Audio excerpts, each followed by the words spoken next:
네, 안녕하십니까. 여러분들의 백만장자입니다. 사랑합니다, 여러분. 이렇게 잘 가다가 하루만 이렇게 약간 흔들려도 우리의 마음은 어떻게 된다? 예, 흔들린다. 이게 어떻게 보면 당연한 세상 이치이자 자연의 이치입니다. 자, 제가 오늘 여러분들에게 삼성전자 숨고르기가 언제까지 이어질지에 대해서 같이 한번 고민해 보는 시간을 가져보고요. 자, 그러면 제일 중요한 게 이거 아닙니까? 자, 지금 우리가 이제 강세장이 맞냐? 강세장으로 진입하는 게 맞냐? 진짜냐? 가짜냐? 이것에 대한 아마 의구심과 질문이 있으실 건데요. 과거의 통계로 봤을 때 이걸 돌파하면 강세장이다. 그리고 이걸 돌파하지 못하고 내려가면 하락장이다라고 하는 강세장과 하락장으로 가는 그 지표가 있는데 그게 뭐냐면, 자, 일단 여러분 뭐 말이 필요 없고요. 자, 나스닥하고 S&P 500을 가지고 여러분께 설명을 좀 드릴게요. 자, 여러분 바닥에서 20% 이상 상승을 하고 지속적으로 상승을 하면 보통 이제 강세장이 시작됐어요 이야기를 하고요. 자, 고점에서 20% 이상 하락을 하면 이거 다시 약세장으로의 진입을 알리는 겁니다. 이렇게 이야기를 합니다. 통상적으로 보시면 나스닥 보면 나스닥 보면 작년 같은 거의 나스닥의 바닥 보시면 주봉입니다. 보시면 어때 쌍바닥을 찍었죠. 예, 보이시죠? 이 정도 기간이면 쌍바닥이죠. 그래서 작년 말, 그 다음에 이제 올 초, 이렇게 해서 쌍바닥 찍고 지금 이제 모든 이동평균선 다 뚫고 올라오고 있는데, 나스닥 종합. 그래서 바닥에 이미 만 밑에서 쌍바닥을 찍고 지금 13,240까지 갔기 때문에 누가 봐도 20%를 돌파했기 때문에, 자, 이제 나스닥을 보면 강세장 진입했어요. 이렇게 하고 누가 봐도 알 수 있는 내용이 됐습니다. 자, 나스닥에 이어서 보시면 S&P 500, 지금 S&P 500도 이 S&P 500 지수도 바닥에서 지금 거의 전 저점 대비 20% 상승에 임박했다고 지금 보실 수가 있는데요.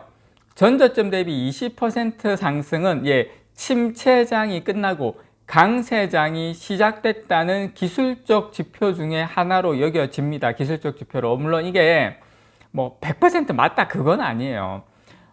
지난 이 S&P 500 지수는 1.5% 오르면서 4282.37 이렇게 마감을 했는데요. 이것은 작년 8월 18일 이후 최고치입니다. 그래서 지금 S&P 500 지수는 이제 10포인트 남짓 더 오른 4292.48이 되면 작년 10월 12일 작년 10월 12일 저점인 3577, 작년 10월 달에 보시면 최저점 보이시죠? 예, 지금 외바닥 찍은 거 이게 3577입니다. 요 대비 딱 20% 상승을 합니다. 1.5% 남겨놨습니다. 그래서 S&P 500도 작년도의 고점을 돌파한 시점에 지금 이제 거의 다다랐는데, 이제 나스닥하고 거의 비슷하게 가겠죠. 저는 이제 돌파한다고 봅니다. 여기도 20% 상승을 눈앞에 남겨두고 있다.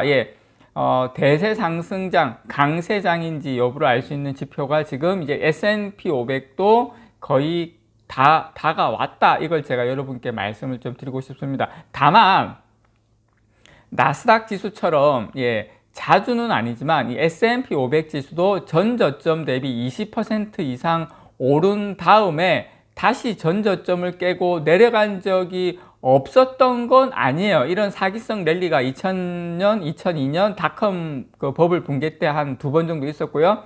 2008년, 2009년 글로벌 금융위기 때 또 한 번 있었습니다. 있기는 있었어요. 작년 8월 서머 랠리 때는 나스닥 지수만 전 저점 대비 20% 이상 올랐다가 다시 전 저점 밑으로 떨어진 적도 있습니다. 나스닥 지수는 전 저점 대비 20% 이상 상승 질주하고 있지만, 이번에도 S&P 500도 똑같이 될 수 있을 것인가에 대한 의문은 있지만, 근데 여러분 나스닥을 보시면 작년 같은 경우에 썸머 랠리 때 올랐지만 어떻습니까? 위에서 노란색 60주 선이 내려오고 있죠. 자, 이동평균선 60주 선이 내려오고 있을 때는 가까이 가면 당연히 두드려 맞고 내려오지만 나스닥 종합 보시면 지금 모든 이동평균선을 다 뚫어버리고 상승으로 간다. 이럴 때는 우리가 이제 좀 신뢰할 만한 지금 기술적으로 지표다 이렇게 말씀을 좀 드리고 싶습니다. S&P 500도 자, 작년 여름 썸머 랠리 때 올라올 때 똑같이 60주 선을 부딪히고 두드려 맞고 내려오는 모습인데 이번에 어떻습니까? 이동평균선이 다 돌파하고 올라가죠. 그래서 이번에는 진짜다. 그럴 가능성이 상당히 높다. 저는 이렇게 여러분께 말씀을 좀 드리고 싶습니다. 자, 거기에다가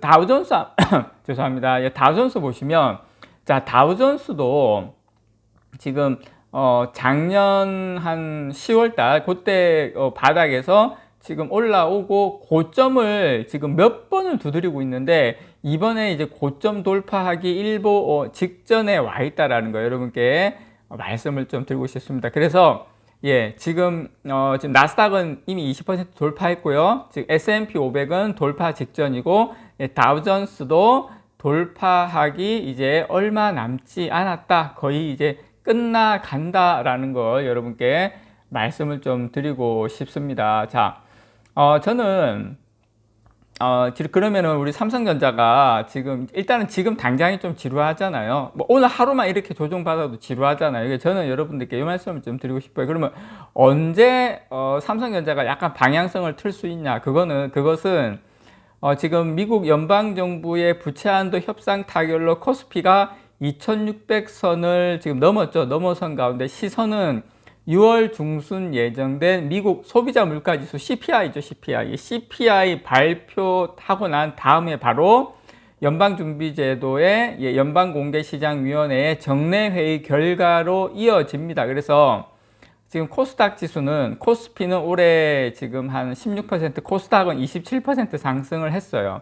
그래서 미국 연방정부의 부채한도 인상안이 타결이 되면서 이 디폴트 우려가 해소가 되고 코스피는 지난주에 3% 가까이 올랐는데 지금 이제 미국의 이달 중 예정된 미국의 이 CPI 지금 6월 달인데 5월 달 CPI가 12일 날 발표가 되거든요. 12일 날 발표가 되면 이틀 후에 FOMC에서 아마 기준금리 인상 여부를 지금 이제 검토를 하게 되는데 아마 CPI를 보고 CPI가 큰 변함이 없는 한 저는 금리를 동결할 것이다 이렇게 예상을 합니다. 그래서 이제 이 12일 날 CPI, 14일 날 FOMC가 끝나면 또 이제 주가의 어떤 방향성이 삼성전자가 잡히지 않을까 생각이 드는데 삼성전자뿐만 아니라 뭐 S&P 500, 뭐 나스닥, 다우 다 이것에 영향을 받을 거라고 봅니다. 그런데 14일 날 FOMC까지 가기도 전에